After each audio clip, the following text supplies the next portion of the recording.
نحمده ونصلي على رسوله الكريم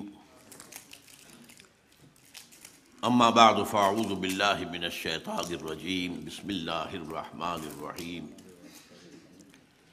یا ایھا الانسان ما غرک بربک الکریم الذی خلقک فسواک فعدلک فی ای صورت ما شاء رکبک کلا بل تکذبون بالدین صدق اللہ العظیم رب اشرح لی صدری ویسر لی امری واحلل عقدۃ من لسانی یفقہوا قولی۔ حضرات، جو اس قسم کے اجلاس ہوتے ہیں جیسا کہ ہمارا آج کا ہے، ماشاءاللہ بہت کامیاب اجلاس ہے، تقاریر کے اعتبار سے بھی اور سامعین کے اعتبار سے بھی، لیکن اس میں صدارت نمائشی ہوتی ہے صرف اس لیے کہ ظاہر بات ہے کہ آخر میں صدر کے پاس کچھ کہنے کے لیے وقت ہی نہیں رہتا۔ اب ظاہر بات ہے کہ 12:30 سے اوپر ہو چکے، 12:35، اور میرا خیال ہے کہ غالباً 7 بجے اذان کی آواز بھی آ جائے گی۔ مجھے بہت اختصار کے ساتھ کچھ عرض کرنا۔ دوسرے یہ کہ جو فضا اس وقت ہمارے ہاں پیدا ہوئی ہے، خاص طور پر عزیز زید حامد صاحب کی تقریر سے اور پھر لیاقت بلوچ صاحب کی بھی پر امید باتیں جو سامنے آئی ہیں، ان کے پس منظر میں شاید میری باتیں آپ حضرات کو کچھ زیادہ اچھی نہیں لگیں گی، اس لیے کہ میں تصویر کا ایک دوسرا رخ آپ کو دکھانا چاہتا ہوں۔ لیکن بات یہاں سے شروع کرتے ہیں کہ بھارت کے عزائم کیا ہیں۔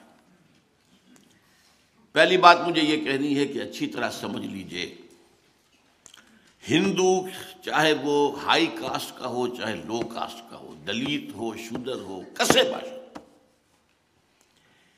اس نے دل سے پاکستان کو کبھی تسلیم نہیں کیا، اور پاکستان کا وجود اس کے سینے کا ناسور ہے۔ بھارت ماتا کا تقدس اور اس کے ٹکڑے کروا دینا یہ جرم عظیم ہے ان کے نزدیک، اور یہ گویا کہ جو بھی پاکستان کے خلاف جارحیت کے عزائم ہیں، یہ بالکل اس شعر کے مطابق ہے کہ نیش اقرب ناز پے کین است، اقتضائے طبیعتش این است۔ بچھو اگر ڈنک مارتا ہے تو وہ کسی کینے کی وجہ سے، دشمنی کی وجہ سے نہیں مارتا، اس کی تو فطرت کا تقاضا ہے، اس سے وہ ڈنک مارنا ہی مارنا ہے۔ اب اس کو ذرا یاد کیجئے، اگرچہ نہرو اور پٹیل نے پاکستان کے قیام کو منظور کر لیا تھا، گاندھی سے ڈرتے تھے اور ماؤنٹ بیٹن سے کہا تھا جاؤ تم باپو کو تم راضی کرو، ہماری جرأت نہیں ہے کہ جا کر باپو سے کہہ سکیں کہ ہم تقسیم مانتے ہیں۔ لیکن ان کی اسکیم کیا تھی؟ پاکستان کے پیدا ہوتے ہی ختم کر دینا۔ اس وقت پاکستان کے ریزروز جو روکے گئے، ہتھیار روکے گئے، بالکل پیرالائز کرنے کی کوشش۔ ویسٹ پنجاب سے ہندوؤں کا انخلا کرایا گیا، خود کرایا گیا۔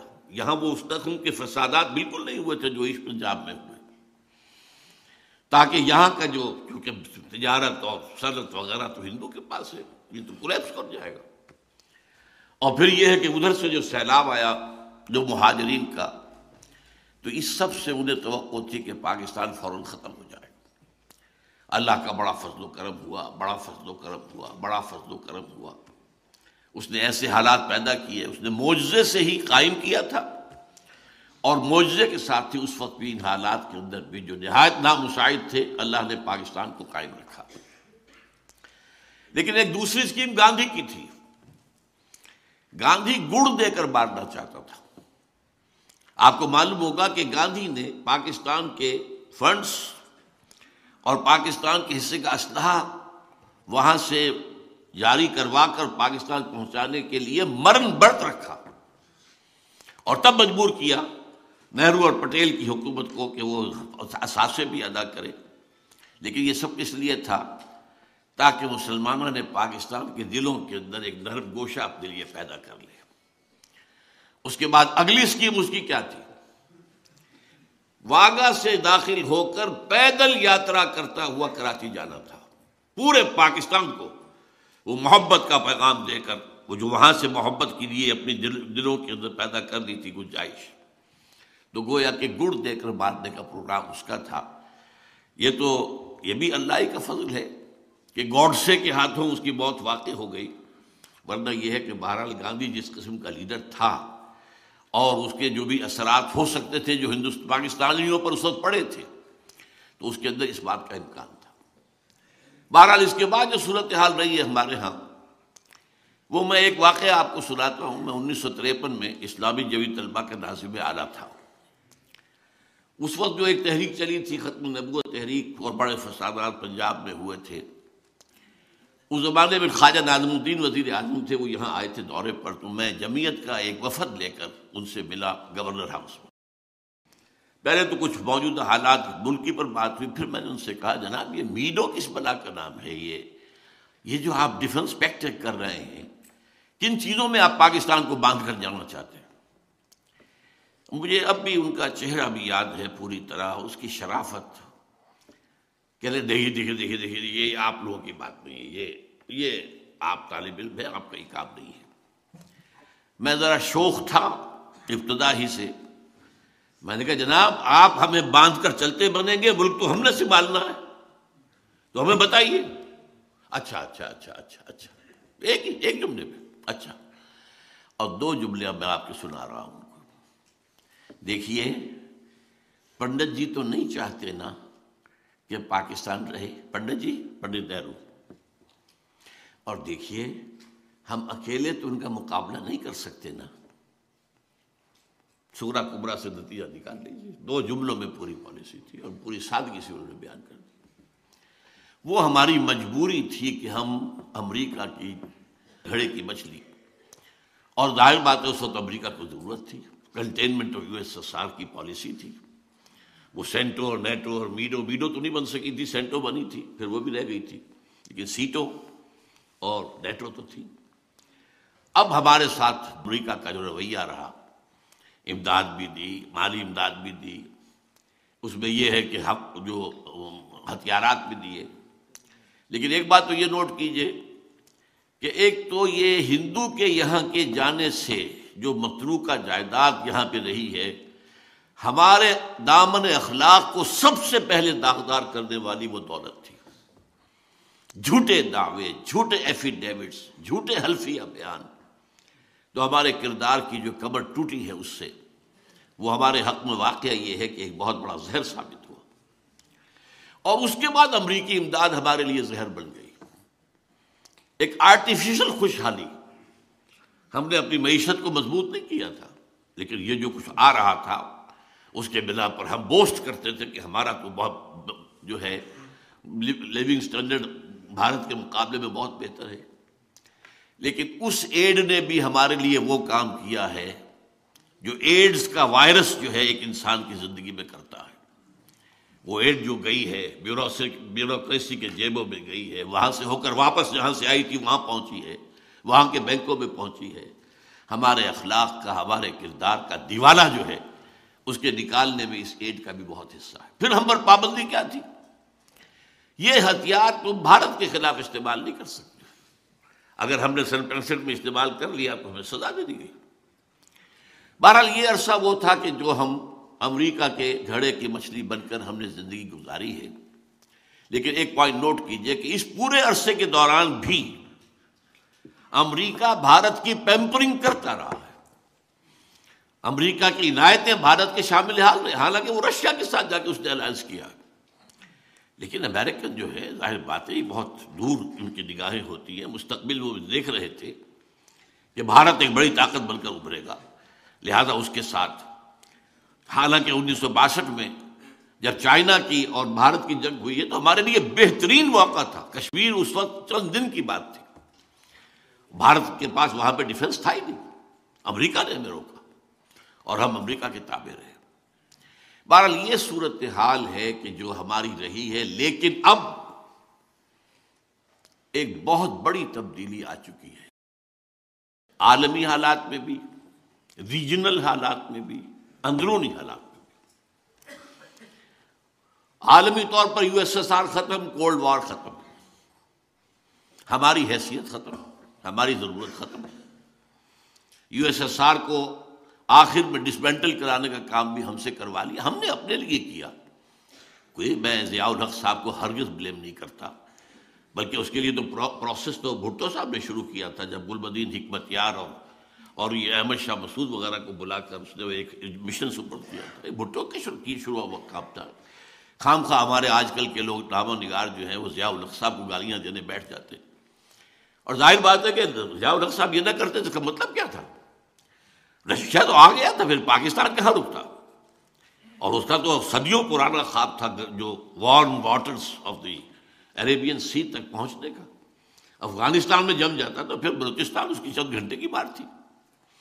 بہرحال وہ جو کچھ کیا، چاہے ضیاء الحق نے کیا، چاہے اسامہ ابن لادن نے کیا، یہ بھی لوگ جا کے اسی جہاد کے لیے امریکہ جو کہ جہاد اصل امریکہ جسے استعمال کر رہا تھا، انہوں نے کیا اپنے لیے۔ افغانوں نے جہاد میں جانیں دی ہیں تو اپنے لیے دی ہیں، اپنی حریت کے لیے دی، اپنی آزادی کے لیے دی۔ اسی طرح اگر عرب وہاں پر آئے ہیں، اور چاہے لانے والے اسامہ ابن لادن ہوں، اور چاہے وہ عمر عبد الرحمن ہوں، اور چاہے وہ عبداللہ ابن عزام ہوں، وہ سب بھی تو اسلام کے نام پر لا رہے تھے، اسلام کے لیے لا رہے تھے۔ جو آئے تھے، سعودی عرب کا نوجوان کاہے کے لیے یہاں آیا تھا؟ اس کے پاس کس چیز کی کمی تھی؟ وہ جو یہاں پر آ کر اس قدر پتھریلی فضا کے اندر اور اس قدر جو ہے حالات کے اندر نامساعد حالات میں آ کر انہوں نے قربانیاں دی، جانیں دی۔ بہرحال یہ مسئلہ جو تھا، لیکن صورتحال اب جو تبدیل ہو چکی ہے وہ یہ ہے کہ یو ایس ایس آر ختم، اس کی کوئی حیثیت ہی نہیں۔ ابھی میں پچھلے دنوں پڑھ رہا تھا نیوز ویک میں کہ رشیا کی اکانومی میکسیکو کی اکانومی سے بھی چھوٹی ہے اس وقت۔ میں تو حیران ہوا، میرا تو خیال تھا اس کے پاس بڑے ذخائر جو ہے تیل کے ہیں، لیکن رشین اکانومی میکسیکو کی اکانومی سے بھی چھوٹی ہے۔ اس کا تو حال یہ ہو چکا۔ لیکن اب کیا ہوا ہے؟ اب چائنا ابھر آیا ہے، اب کنٹینمنٹ آف چائنا پالیسی ہے، اب اس کا گھیراؤ کرنا ہے۔ اس میں میجر رول بہرحال بھارت کا ہوگا، جو مقابلے پر کھڑے ہونے کی سکت رکھنے والا ملک ہے۔ آبادی میں بھی تقریباً غالباً آس پاس برابر ہی ہیں، اور یہ کہ بہرحال یہاں بھی جو تعلیم، ٹیکنالوجی وغیرہ جو ہے وہ پوری اعلیٰ سطح کی موجود ہے۔ اس لیے اب صورتحال یہ ہے کہ امریکہ کا اسٹریٹجک پارٹنر وہ ہے، اس کے ساتھ جو ہے وہ سول نیوکلیئر جو ہے ٹریٹی بھی ہو چکی ہے، اور ہمیں امریکہ یہ چاہتا ہوگا کیا، وہ تو اللہ کے علم میں ہے، وہ چاہتا ہے کہ ہم بالکل اس کے سامنے گھٹنے ٹیک کر اور بالکل چھوٹے بن کر رہیں۔ یو تو جزیۃ یدیم وہم صاغرون، اپنے ہاتھ سے جزیہ دیں اور صاغر رہیں۔ اور جزیہ کیا ہوگا کہ کھول دو اپنی منڈیوں کو بھارت کے مال کے لیے، اللہ اللہ خیر صلی اللہ، یہی جزیہ ہوگا اس دور کا۔ تو ان کی پالیسی یہ بن چکی ہے۔ تو یہ ہے اصل میں جو حالات بیرونی عالمی سطح پر۔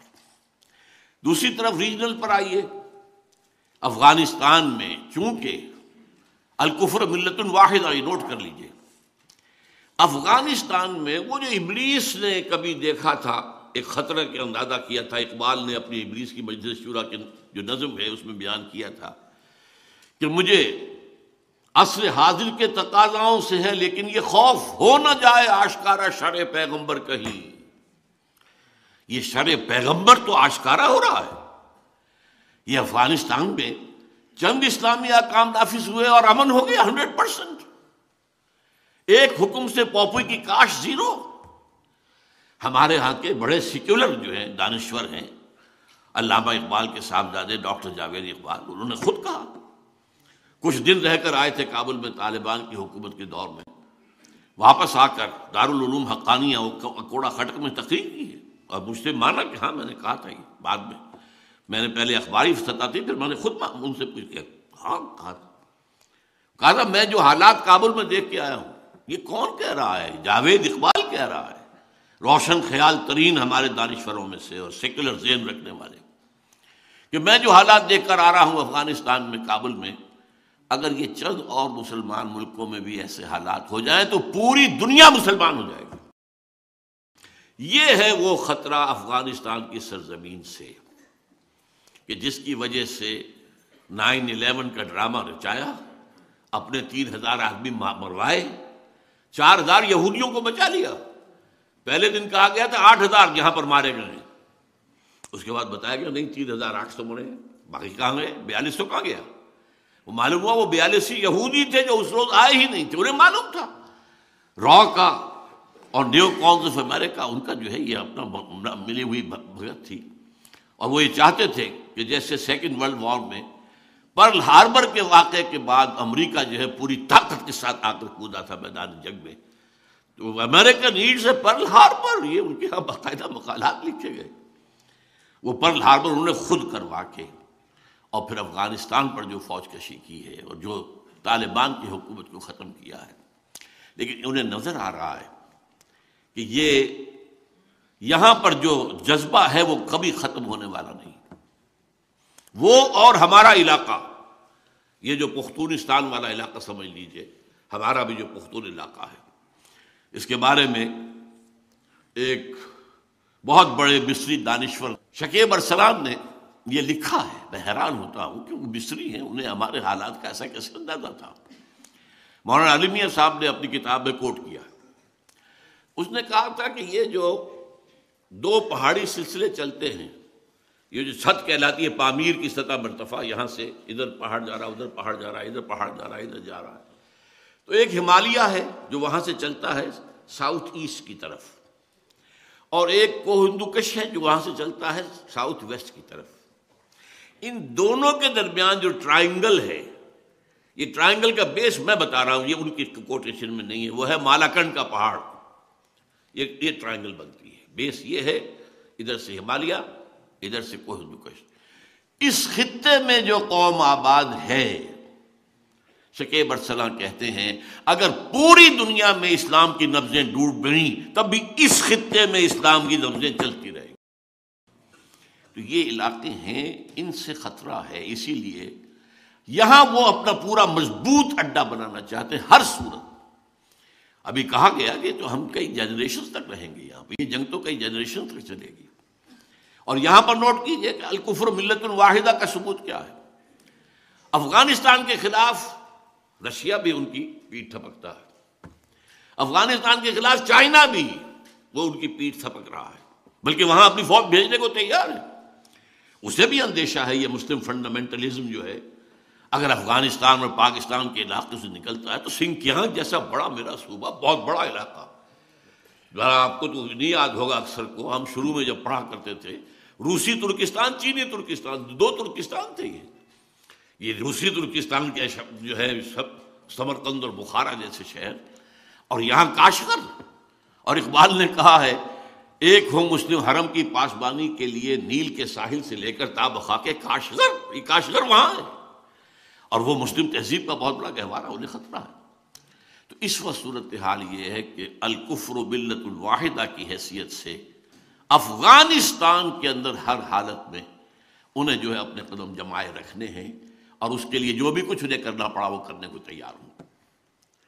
تیسری ڈائمنشن اور ہے جس کا ذکر کیا تھا عزیز زید حامد صاحب نے، یہ جو یہودیوں کا نقشہ چل رہا ہے 1897 سے شروع ہوا، وہ جو protocols of the elders of the Zion, اور 20 سال کے اندر اندر انہوں نے سلطنت عثمانیہ کی دھجیاں بکھروا کر، اور یہ کہ بالفور ڈیکلریشن 1917 کا حاصل کر لیا برطانیہ کے ذریعے سے، اور پھر 20 سال کے اندر 21 سال میں اسرائیل قائم ہو گیا۔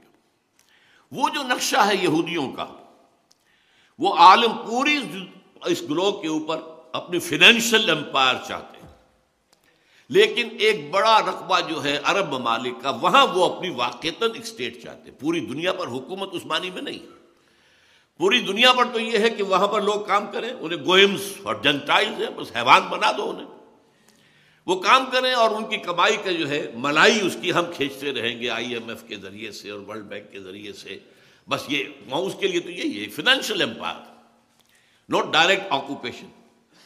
لیکن یہ جو گریٹر اسرائیل ہے، اور پھر جو انہیں اپنا بنانا ہے تھرڈ ٹیمپل، ذرا غور کیجئے، ان کے لیے وہ بالکل ایسے ہی ہے حضرت سلیمان کا بنایا ہوا، ہم اسے مسجد اقصیٰ کہیں گے، اسے ہم ٹیمپل تو نہیں کہیں گے، بہرحال ہیکل کا لفظ استعمال ہوتا ہے، جو بنایا تھا تقریباً 1000 BC میں بیفور کرائسٹ، لیکن اس کے بعد 587 میں اسے گرایا نیبوکڈ نظر نے۔ اس کے بعد پھر دوبارہ بنایا، وہ سیکنڈ ٹیمپل تھا جو 70 عیسوی میں گرایا ٹائٹس رومی نے، اور وہ گرا پڑا ہے، اور ان کے نزدیک اس کی حیثیت وہی ہے جو ہمارے نزدیک کعبے کی ہے۔ اب جب کہ آپ سوچئے کہ 40 برس ہو گئے ہیں کہ اب وہ یروشلم پر پورا قبضہ ان کا ہے 1967 کے بعد سے، اور انہیں ہر حال میں اپنا ٹیمپل بنانا ہے۔ تو آرمیگیڈون کا نام آپ نے سنا ہوگا، بہت بڑی عظیم جنگ جو مڈل ایسٹ میں ہونے والی ہے، جس کی پیشن گوئی بائبل میں بھی ہے، اس کا جو last chapter revelations of Saint جان، پھر احادیث میں الملحمۃ العظمیٰ الملحمۃ الکبریٰ، بے تحاشا نقصان جو ہے مسلمانوں کا ہونا ہے، اور یہ سارے ممالک مسلمانوں کے ہاتھ سے نکل جائیں گے، احادیث کے اندر صاف صاف۔ یہ عراق ہے، اور یہ شام ہے، اور یہ فلسطین ہے، اور ترکی کا بھی ایک حصہ ہے، اور سعودی عرب کا بھی ایک حصہ ہے، جس کو اندر ان کا نقشہ تو مدینے سمیت ہے، انکلوڈ کرتے ہیں مدینے کو، مکے کو نہیں، مکے سے انہیں سروکار نہیں۔ اس کے لیے ایک عظیم جنگ ضروری ہے، اور تھرڈ ٹیمپل بنانے کے لیے مسجد اقصی گرانی ضروری ہے۔ لیکن اس کام میں جیسے کہ زید نے کہا تھا، صحیح کہا تھا، مسجد اقصی جس دن گری طوفان ہوگا پورے عالم اسلام میں، پھر ان حکومتوں کی کوئی حیثیت نہیں ہوگی۔ یہ جیسے وہ پاکٹ یونینز ہوتی ہے، لیبر یونینز، پاکٹ یونینز، یہ ساری حکومتیں کیا ہیں؟ یہ امریکہ کی جیب کی جو ہے حکومتیں ہیں، ان کے پٹھو، ان کے اعلی کار۔ ہماری موجودہ حکومت تو وہیں سے NOC بھی لے کر آئی ہے، وہیں سے NRO بھی لے کر آئی ہے، سارا کا سارا معاملہ انہیں کا ہے، اور اکثر جگہ پر سب کے سب پٹھو ہیں اپنے اپنے مفادات کے لیے۔ عرب کانپتے ہیں ایران سے، لہذا ہمیں چاہیے کہ وہ جو ہے یقیناً امریکہ کی ہم جو ہے وہ پناہ لیے رکھے، اس لیے کہ ایران بہت بڑی طاقت ہے، اور وہ ظاہر بات ہے عرب اور عجم کی پرانی جو ہے مخاصمت ہے وہ تو ہڈیوں کے اندر ہے۔ بہرحال یہ ساری صورتحال ایسی ہے کہ وہ تلے ہوئے ہیں اب اس بات پر کہ اپنے اس ایجنڈا، وہ 5 point agenda, Armageddon, creation of greater Israel, demolition of مسجد اقصی، اور وہاں پر تھرڈ ٹیمپل کی تعمیر، اور اس کے بعد تھرون آف ڈیوڈ لا کر وہاں رکھنا، یہ جو ہیں 5 آئٹمز ہیں۔ ان کا میں وقت نہیں ہے میرے پاس کہ میں آپ کو بتاؤں تھرون آف ڈیوڈ کہاں سے آ گیا۔ وہ ایک پتھر تھا، میں مختصر عرض کر دوں، جس پر حضرت داؤد کو بٹھا کر تاج پوشی کی گئی تھی، اسی پر حضرت سلیمان کی تاج پوشی ہوئی، پھر وہ رکھ دیا گیا ہیکل سلیمانی میں، اور جو بھی اب ہوتا تھا یہودی بادشاہ اس کی تاج پوشی اسی پر ہوتی تھی۔ سن 70 میں ٹائٹس نے جب گرایا ہے سیکنڈ ٹیمپل تو وہ پتھر لے گیا، روم چلا گیا، روم سے آئرلینڈ گیا، آئرلینڈ سے اسکاٹ لینڈ آیا، اسکاٹ لینڈ سے انگلینڈ آ گیا 14ویں صدی عیسوی میں، اور وہاں پہ انہوں نے اس کو ایک کرسی کے اندر سیٹ کی حیثیت سے لگا کر تھرون بنا لیا، اور یہ ویسٹ منسٹر ایبے کے اندر رکھا ہوا ہے، جو برطانوی پارلیمنٹ کے ساتھ جو چرچ ہے اس کے اندر رکھا ہوا ہے، اور انگلستان کے بادشاہوں اور ملکاؤں کی جو ہے وہ تاج پوشی اسی پر ہوتی ہے۔ تو اس کو لا کر اب رکھنا ہے تھرڈ ٹیمپل میں۔ اس کے بعد یہودی سمجھتے ہیں ہمارا مسیح آئے گا، وہ وہاں بیٹھ کر پوری دنیا پر حکومت کرے گا۔ عیسائیوں کا خیال ہے کہ حضرت مسیح کا سیکنڈ کمنگ ہوگی، جو ہم بھی اس کے قائل ہیں، اور وہ وہاں سے حکومت کریں گے۔ بہرحال اس ایجنڈے کا آغاز کرنے سے پہلے یہ تلے ہوئے ہیں۔ صحیح کہا تھا زید صاحب نے کہ انہیں کسی اور سے خطرہ نہیں تھا، کسی عرب ملک سے کوئی خطرہ نہیں تھا۔ بن گورین نے نہ صرف شروع میں کہا ہے، بلکہ بن گورین نے بعد میں 1967 کی جنگ کے اندر جو انہیں عظیم کامیابی حاصل ہوئی تو جشن منایا تھا پیرس میں۔ بن گورین نے وہاں تقریر کرتے ہوئے کہا تھا ہمیں کسی مسلمان، کسی عرب ملک سے کوئی خطرہ نہیں ہے، خطرہ صرف پاکستان سے ہے۔ جبکہ اس وقت تک پاکستان ایٹمک پاور نہیں تھا، لیکن اس وقت جو بہرحال کیونکہ قائد اعظم نے جس طریقے سے کہا تھا اسرائیل کو it's the illegitimate child of the west, اس قدر کھل کر کہنے والا تو شاید پوری دنیا میں اور کوئی بھی نہ ہو، اور جس طرح لیاقت علی خان نے ٹھوکر ماری تھی، جو اپنا دورہ تھا ان کا امریکہ کا، اور وہاں جب ان کو جو امریکن جوئش کانگریس نے ریسیپشن دیا اور وہاں کہا کہ آپ اسرائیل کو تسلیم کر لیں، ہم یہ دیں گے، یہ دیں گے، یہ دیں گے، یہ دیں گے، یہ دیں گے، تو اس نے بھی جواب دیا تھا قائد اعظم ہی کی اسی سمجھیے ٹریڈیشن کے مطابق کہ جینٹلمین اور souls are not for sale, اس کی سزا اسے بھگتنی پڑی۔ قرارداد مقاصد پاس کرنا اس کا بہت بڑا جرم تھا، اور اس کے بعد اس طرح یہودیوں کی آفر کو ٹھکرا دینا اس کا بہت بڑا جرم تھا۔ تو قتل انہیں کیوں کرایا گیا؟ قتل انہوں نے کیا ہے، یہ ان کی سازش تھی جس سے کہ قتل کی ہے۔ بہرحال اب وہ تلے ہوئے ہیں کہ پاکستان کے کم سے کم ایٹمی دار توڑ دیے جائیں، تب وہ 5 نکاتی جو ہے ایجنڈا اس پر شروع کیا جائے، تاکہ ایسا نہ ہو کہ اگر اس سے پہلے ہو جائے طوفان عوامی یہاں آئے اور یہاں یہ حکومت جو ہے ہماری جو کٹ پتلی حکومت ہے یہ بہہ جائے تنکوں کی طرح اور فنڈامنٹلسٹ کے ہاتھ میں جو ہے وہ طاقت آ جائے، تو یہ نیوز جو ہے پھر وہ ہمارے لیے ظاہر بات ہے کہ بہت بڑا خطرہ ہوں گے۔ یہ صورتحال ہے ہماری خارجی۔ لیکن اب اس کو دیکھیے، میں یہ تصویر کا رخ رکھ رہا ہوں میں معذرت کے ساتھ، کچھ سچائی آپ کو سننی چاہیے۔ بہت کچھ وہ بھی ہے کہ ہم خود اپنی جو بھی ہمارے ساتھ ہو رہا ہے اس کے ذمہ دار ہیں۔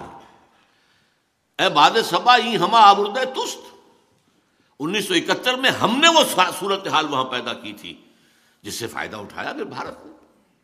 بھارت کا تو نیش اقرب نہ اس پہ کی نست، انہیں تو موقع ملا تھا، سبرامنیم نے اس وقت لکھا تھا this is the chance of the century, انہوں نے یوز کیا، لیکن حالات تو ہم نے پیدا کیے تھے نا۔ وہاں جو کچھ ہوا تھا، وہاں ایک عوامی ہے تحریک اٹھ کر کھڑی ہو گئی تھی، ہمارا جو بھی مارشل لا تھا وہ انہیں قابل قبول نہیں تھا، ہم نے پنجابی فوج کی غلامی کے لیے جو ہے وہ پاکستان میں شامل ہونا پسند نہیں کیا تھا، وہ تو پنجابی فوجی کہتے تھے نا۔ اور جو کہا تھا پروفیسر فرید احمد، یعنی ان کا جو ڈھاکہ ایئرپورٹ پر استقبال ہوا تھا کہ اے پنجابیوں کے دلال دفع ہو جاؤ، چلے جاؤ، انہیں اترنے نہیں دیا گیا تھا ڈھاکے کے اندر۔ اب یہ فضا آخر پیدا کی کس نے تھی؟ یہ ہم نے کی تھی نا۔ اسی وجہ سے چائنا کے پاس ہم گئے تھے تو چائنا نے کہا تھا it's your own creation, you have to deal with it, یہ تو آپ لوگوں نے کہ اپنے جو ہیں کرتوت آپ کے ہیں، اب اس کو سنبھالنا آپ ہی کو پڑے گا، وہ اس کو آنے کے لیے تیار نہیں ہوا۔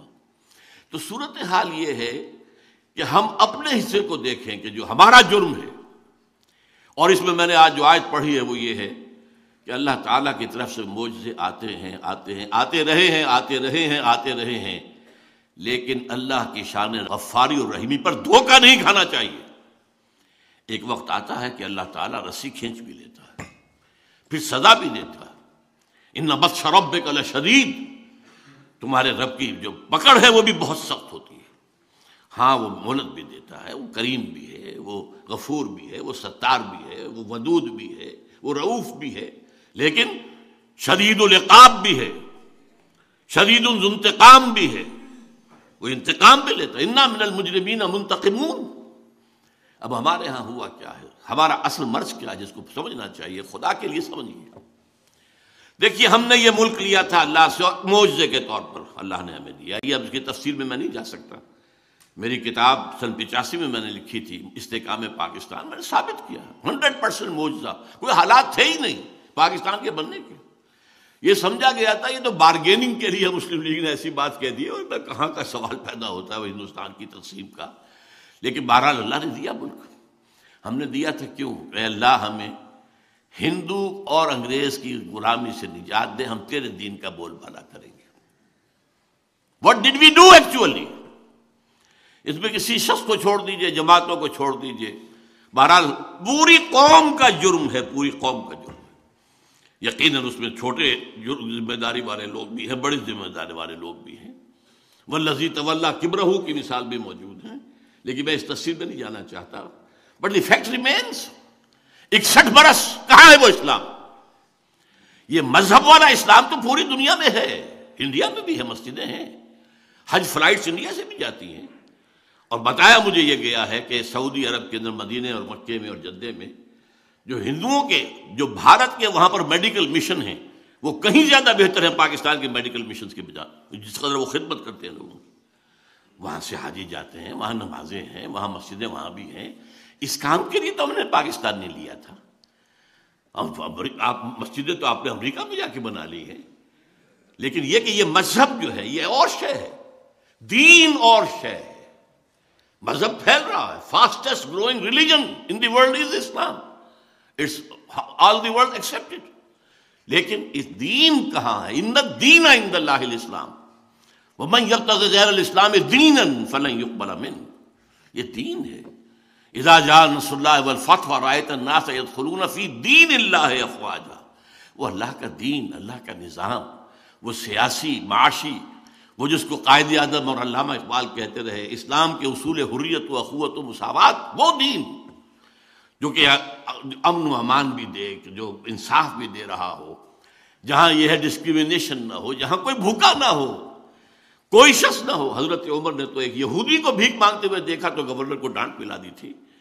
یہودی بوڑھا بھیک مانگ رہا تھا، کیسے اس کو کہ یہ تم جب جوان تھا تم اس سے جزیہ لے رہے تھے اور اب تم نے سڑک پر کھڑا کر دیا اس کو بھیک مانگنے کے لیے، اس کا وظیفہ مقرر کرو۔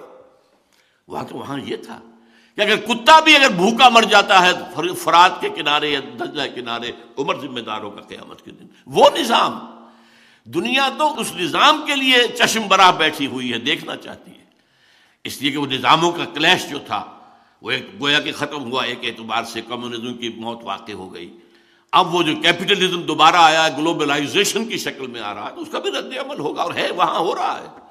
آپ کو معلوم ہے ڈیووس ہو یا کہیں اور ہو، یا جو واشنگٹن میں جہاں معاملہ ہوا تھا پہلے ورلڈ ٹریڈ آرگنائزیشن کا، تو وہاں مظاہرے کس نے کیے؟ عالم اسلام میں تو کسی کو پتہ ہی نہیں کہ وہ جو فائنینشیل جو ہے ایک امپائر کیسے قائم ہو رہی ہے، کس طریقے سے آگے بڑھ رہی ہے، کیسے کیسے معاہدے ہو رہے ہیں۔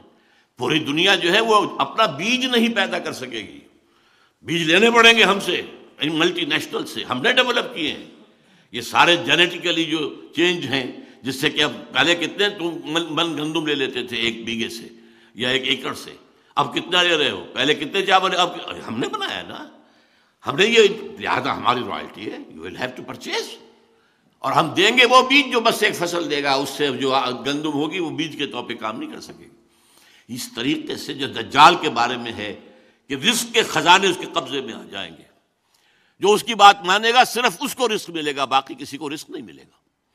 تو یہ ساری صورتحال اس وقت جو ہے ایسی ہے کہ معاملہ ہمارا جو ہے اندرون خانہ، ہم نے اللہ سے خلاف ورزی کی، اپنے وعدے کی، ہم نے غداری کی، اور اس کی سزا ملی ہے ہمیں، وہ نوٹ کیجئے۔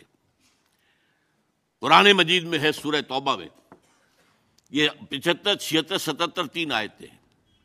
مدینے کے منافقین کی ایک خاص قسم کا ذکر ہے، وَمِنْهُمْ مَنْ آحَدَ اللَّهَ لَئِنْ آتَانَا مِنْ فَضْلِهِ لَنَصَّدَّقَنَّ وَلَنَكُونَنَّ مِنَ الصَّالِحِينَ فَلَمَّا آتَاهُم مِنْ فَضْلِهِ بَخِلُوا بِهِ وَتَوَلَّوْا وَهُمْ مُعْرِضُونَ فَأَعْقَبَهُمْ نِفَاقًا فِي قُلُوبِهِمْ۔ ان میں وہ لوگ بھی ہیں جنہوں نے اللہ سے عہد کیا تھا کہ اگر اللہ ہمیں غنی کر دے تو ہم خوب صدقہ و خیرات کریں گے اور خوب جو ہے نیک لوگ بن جائیں گے۔ پھر اللہ نے غنی کر دیا تو اب بخل سے کام لیا، اب وہ تجوریوں میں تالے لگا دیے اور منہ رخ میں موڑ لیا، پیٹھ موڑ لی ہم سے۔ اس کی سزا کے طور پر ہم نے ان کے اندر نفاق کا روگ پیدا کر دیا۔ آج پاکستان کی پوری قوم اس سزا کے اندر مبتلا ہے۔ انسان پوری اس وقت دنیا کی منافق ترین قوم پاکستانی قوم ہے۔ اب اس نفاق کی کیا کیا شکلیں ہیں؟ نفاق باہمی، اب وہ قوم کہیں نہیں ہے، ڈھونڈ اب اس کو چراغ رخ زیبا لے کر۔ وہ جو قوم ہوتی تھی، وہ جو 45 46 47 میں قوم، وہ کہاں ہے اب تو قومیتیں ہیں، اب تو عصبیتیں، صوبائی عصبیتیں ہیں۔ اگر قوم ہوتی تو آج تک کالا باغ ڈیم نہ بن چکا ہوتا۔ کس کو معلوم نہیں تھا کہ کس قدر اہم ہے، کتنا ضروری ہے ہماری معیشت کے لیے؟ لیکن نہیں، سندھی کو گوارا نہیں ہے، کوئی پشتون کو گوارا نہیں ہے، ایک قوم ہم نہیں ہیں۔ اب قومیتیں، عصبیتیں ہیں، نسلی ہیں، لسانی ہیں، مذہبی ہیں، تفرقہ مذہبی۔ نمبر 2، اخلاق کا زوال، جس لیے کہ فرمایا حضور نے منافق کی 3 نشانیاں ہیں۔ جب بولے جھوٹ بولے، وعدہ کرے خلاف ورزی کرے، کہیں امین بنایا جائے تو غبن کرے اور خیانت کرے۔ یہ 3 چیزیں ہیں، یارڈ سٹک لے کر ناپ لیجئے اپنے معاشرے کو۔ اس معاشرے میں جو جتنا بڑا ہے اتنا ہی بڑا جھوٹا ہے، جو جتنا بڑا ہے اتنا ہی بڑا وعدہ خلاف ہے۔ آج آپ کا بادشاہ وہ ہے جو کہتا ہے وعدے کیا شے ہوتی ہے، کیا چیز ہوتی ہے، یہ تو صرف جو ہے کہنے کی باتیں ہوتی ہیں۔ بادشاہ ہے آپ کا، اور میں اس کو برا نہیں کہتا، میں کہتا ہوں اعمالکم اموالکم، حدیث سنائی تھی آپ کو زید صاحب نے۔ ہمارے اپنے اعمال ہیں جو ہمارے اوپر جو ہیں حکمران بن گئے ہیں۔ یہ کردار، یہ ہے ہمارا انڈیکس، علامت ہے اس قوم کے کردار کی۔ جھوٹ اور وعدہ خلافی اور غبن، اربوں کے غبن، اس میں تو ہم انتہا کر گئے.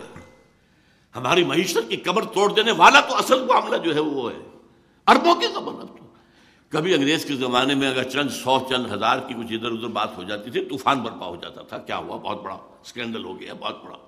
اور اب تو کیا ہے، پھر یہ کہ اربوں ڈالر جو ہیں وہ بینک معاف کر رہے ہیں.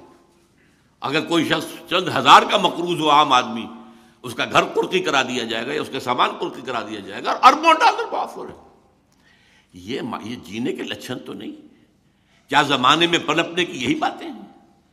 Do you have a right to be a free nation? میرے نزدیک تو نہیں ہے. ہمارا جواز تو ختم ہو چکا ہے. ہم آئیڈیولوجیکل اسٹیٹ تھے، and from that point of view we are failed state. Ideology وہ کہاں ہے؟ کہیں بھی نہیں ہے. ہم تو کسی وطنیت کی بنیاد پر تو قائم نہیں ہوئے تھے، بلکہ وطنیت کی تو نفی کر کے پاکستان بنا تھا. ان تازہ خداؤں میں بڑا سب سے وطن ہے، جو پیرہن اس کا ہے وہ مذہب کا کفن ہے. بہرحال میں یہ ساری باتیں، جو ہمارا اندرونی حال ہے وہ کیا ہے ذرا غور کیجئے. یہ فزکس کی دو اصطلاحات ہیں، سینٹریپیٹل سینٹریفیوگل فورسز. ایک وہ ہوتی ہیں کہ جو کسی چیز کو توڑنے اور پھاڑنے کی طاقتیں ہوتی ہیں، اور ایک وہ ہوتی ہیں جوڑنے کی طاقتیں ہوتی ہیں. اب آپ اندازہ کیجئے، آپ کے نارتھ پول پر بیٹھا ہوا ہے کون؟ اسفندیار ولی ابن عبد الولی ابن خان غفار خان، جس نے کہ پاکستان میں دفن ہونا قبول نہیں کیا، جلال آباد میں دفن ہوا ہے، جس کا نام سرحدی گاندھی تھا. حالانکہ وہ نوجوانی میں علماء دیوبند کا ایک عام کارکن تھا. حضرت شیخ الہند کا وہ پہرے دار کی حیثیت سے کھڑا تھا جب 1915 کے اندر مشاورت ہو رہی تھی کہ کیا کرنا چاہیے، جب وہ رومال تحریک، ریشمی رومال تحریک کا ایک نقشہ بن رہا تھا.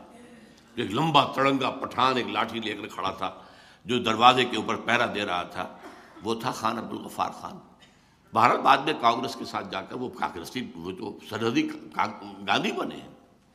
اور اسفندیار ولی بھی یاترا کر کے آ گئے ہیں. این او سی لینے وہ بھی گئے تھے، یوں ہی نہیں گئے تھے، وہ بھی امریکہ گئے ہیں. اور جو کہا تھا فضل الرحمان صاحب نے، میں سمجھتا ہوں کہ بہرحال وہاں کے آدمی ہیں کہ نکل رہا ہے، NWFP ہاتھ سے نکل رہا ہے. اور یہ تو گریٹر خصوصیات کا نقشہ بنا رہا ہے. یہ تو نارتھ پول ہے. ساؤتھ پول پر جائیے تو امریکہ اور برطانیہ کا بڑا محبوب انسان الطاف حسین، جو کراچی اور آس پاس کے علاقے کا بے تاج بادشاہ ہے. یہ کون ہے؟ جو کراچی میں جا کر، جو دلی میں جا کر یہ کہہ کر آیا کہ ہندوستان کی تقسیم ایک بہت بڑی غلطی تھی. باقی جو کچھ بلوچ نیشنلزم ہے وہ سب آپ کے سامنے ہے. خود سندھیوں کے اندر نیشنلزم بہت گہرا ہے، بہت گہرا ہے. وہ جو 3-4 دن گزرے ہیں، جو بھٹو کی، بینظیر بھٹو کے قتل کے بعد اس کو جو بھی ہلا دیا پورے سندھ کو، نوٹ کیجیے اس کو. تو یہ حالات ہیں. اور اب اس کے اندر ایک ڈائمنشن اور ایڈ ہو رہی ہے.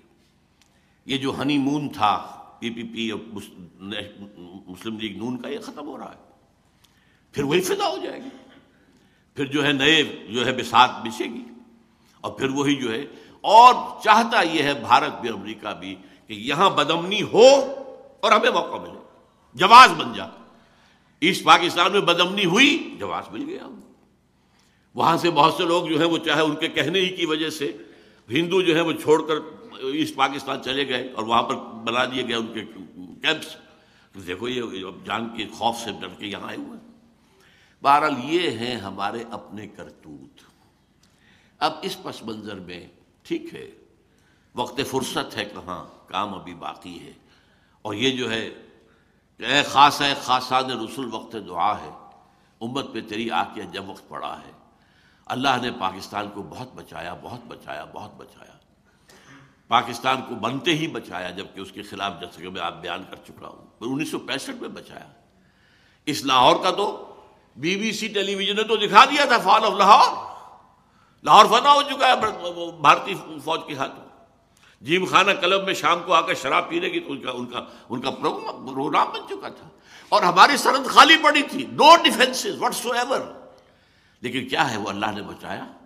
سألقی فی قلوب الذین کفروا الرعب، میں ان کافروں کے دلوں میں رعب ڈال دوں. انہیں ڈر گئے کہ یہ ہمیں گھیراؤ کیا شاید کیا جا رہا ہے، نو ریزسٹنس، وہ فوج سامنے ہے ہی نہیں، لہٰذا ڈر کے ٹھٹک کر کھڑے رہ گئے اور موقع مل گیا تو اللہ نے بچایا۔ سن 71 میں واقعہ جتنا بڑا حادثہ تھا، میں تو صاف بربلا کہہ رہا ہوں کہ پاکستان بھارت کے لیے ویسٹ پاکستان 6 دن سے زیادہ کی مار نہیں تھا۔ راجستھان کا ہمارا سیکٹر ٹوٹ چکا تھا، سیالکوٹ کا سیکٹر ٹوٹ چکا تھا، صرف ایک وہ جو ہمارا سلیمان کی ہیڈ ورکس، وہاں پر ٹکا خان صاحب وہ ایک ٹاسک فورس لے کر بیٹھے ہوئے تھے۔ ہماری ایئر فورس جس نے 65 میں بہت بڑا کام کیا تھا بالکل نیوٹرلائز کر دی گئی تھی، اس لیے کہ رشیا نے وہ دے دیے تھے ہیلی کاپٹرز بھارت کو جن کے اوپر جو ہے وہ رڈار لگے ہوئے تھے اور وہ فضا میں ہر وقت موجود تھے۔ ہماری کوئی چڑیا بھی ہلتی تھی تو ان کے علم میں تھا۔ ہمارے جہاز کو کماڑی میں آ کر مار گئے وہ تو یہ کہ نکسن کا معاملہ اللہ کے دل میں، اللہ کی انگلیوں کے مابین ہوتے ہیں تمام انسانوں کے دل۔ نکسن کے دل کو پھیرا ہے، جس کو آخری وقت تک کہتی رہی پھر اندرا گاندھی، پرو پاکستان ٹلٹ ان امریکاز پالیسی، اور نکسن نے فون کیا کوسیجن کو ہاٹ لائن پر، اور کوسیجن نے فون کیا اس کو اندرا گاندھی کو، اور یونیلیٹرل سیز فائر ہوا ہے۔ وہ اللہ نے ہمیں فریش لیز آف ایگزسٹنس دی ہے۔ اللہ تعالیٰ اب بھی کیا پتا، وَإِنْ أَدْرِي لَعَلَّهُ فِتْنَةٌ لَكُمْ وَمَتَاعٌ إِلَىٰ حِينٍ، خدا کرے کہ بات وہی ہو جو زید حامد صاحب کہہ رہے ہیں۔ کیا پتا یہ بھی ایک آزمائش ہے جو آ رہی ہو، لیکن اس کے بعد اللہ تعالیٰ ہمیں ایک فریش لیز آف ایگزسٹنس دے دے، ہمیں موقع دے دے، ہمیں توبہ کی توفیق دے دے۔ لیکن یہ ہے کہ حالات کا جو دوسرا رخ ہے اس کو بھی سامنے رکھنا ضروری ہے۔ لیکن اس کے لیے اصل جو ہے میں بات کرنا چاہتا ہوں، جب تک ہم توبہ نہیں کریں گے، یہ نہیں بھول جانا چاہیے کہ یرموک میں جانے والے 60 لوگ کون تھے، جو کہ یوں سمجھیے سر سے پاؤں تک ایمان کا مجسمہ تھے۔ ہم کہاں ہیں؟ عزیز عاکف نے آیت تو وہ پڑھی تھی لیکن زیادہ زور دے کر بیان نہیں کیا۔ انتم الاعلون ان کنتم مومنین، تم ہی بلند رہو گے اگر تم مومن ہوگے۔ ہم نہیں ہیں مومن، ہم تو پیدائشی مسلمان ہیں صرف۔ قالت الاعراب آمنا قل لم تؤمنوا ولکن قولوا اسلمنا۔ یہ بدو کہہ رہے ہیں ہم ایمان لے آئے، نبی ان سے کہہ دیجئے تم ہرگز ایمان نہیں لائے ہو، ڈونٹ ڈیسیو یور سیلف، یوں کہو کہ ہم مسلمان ہو گئے۔ ہم مسلمان ہیں، پیدائشی مسلمان ہیں، وہ تو اللہ نے زبردستی ہمیں مسلمان بنا دیا ہے کہ ہمیں مسلمان والدین کے گھر میں پیدا کر دیا۔ ایمان کہاں ہے؟ اور مذہب بہت ہے، دین کہاں ہے؟ یہ سزا ہم پر ضربت علیہم الذلۃ والمسکنۃ وباؤوا بغضب من اللہ، پوری امت مسلمہ پر ہے، اور پاکستان پر اضافی سزا ہے یہ جو ہم نے وعدہ خلافی کے نتیجے میں نفاق عاقبہم نفاقا فی قلوبہم، اس میں ایک پہلو رہ گیا تھا۔ ہمارے ہاں کا سب سے بڑا نفاق کا مظہر ہمارا دستور ہے پاکستان کا، منافقت کا پلندہ، پورا اسلام اس میں موجود ہے، صرف ایک قرارداد مقاصد بھی کافی ہے اگر اس کے ساتھ ایک جملہ ایڈ کر دیا جائے کہ this article will take precedence over the whole of the constitution, اور کسی شے کی ضرورت ہی نہیں۔ لیکن وہاں تو اور دفعات بھی ہیں، لیکن ایسے چور دروازے ہیں کہ کوئی دفعہ مؤثر نہیں ہے۔ منافق اسی کو کہتے ہیں قانون، مسلمان حقیقت میں کافر، حقیقت میں ہمارا دستور کافر ہے، اس لیے کہ آپ نے بنا دی، جو بھی آئیڈیالوجی کونسل بنا دی، ان کی سفارشات آ رہی ہیں اور پائل اپ ہو رہی ہیں، الماریاں بھر گئی۔ آج تک کوئی ایک سفارش بھی اسمبلی میں پیش نہیں ہوئی، اربوں روپیہ خرچ ہوا ان پر، اور ہے ہی نہیں دستور میں کچھ، بس سفارشیں پیش کرتی رہے گی، پیش کرتی رہے گی، پیش کرتی رہے گی، کرتے کرتے عمریں بیت گئی ہیں اور الماریاں بھر گئی ہیں، چاہے وہ منسٹری آف لا ہے اور چاہے وہ منسٹری آف فائننس ہے، کوئی اور ہے، لیکن یہ کہ کسی پر بھی نہیں ہمارا۔ یہ ہے وہ منافقت جس کی ہمیں سزا مل رہی ہے۔ تو اب توبہ کی ضرورت ہے، لیکن توبہ کے لیے 3 جو چیزیں میں کہوں گا۔ سب سے پہلے رذائل اخلاق سے اپنے آپ کو پاک کر کے فضائل اخلاق سے مزین کرنا۔ یہ جھوٹ بولنا مذہبی گناہ نہیں ہے تو اخلاقی گناہ ہے۔ وعدہ خلافی صرف مذہبی بات نہیں ہے، یہ تو ایک اخلاقی بات ہے۔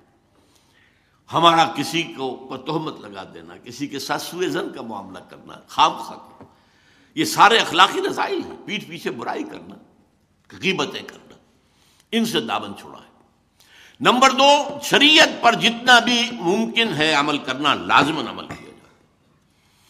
وہ حصے ہیں جن پر عمل نہیں کر سکتے جب تک یہاں انقلاب نہ آئے اور اسلامی حکومت قائم نہ ہو جائے۔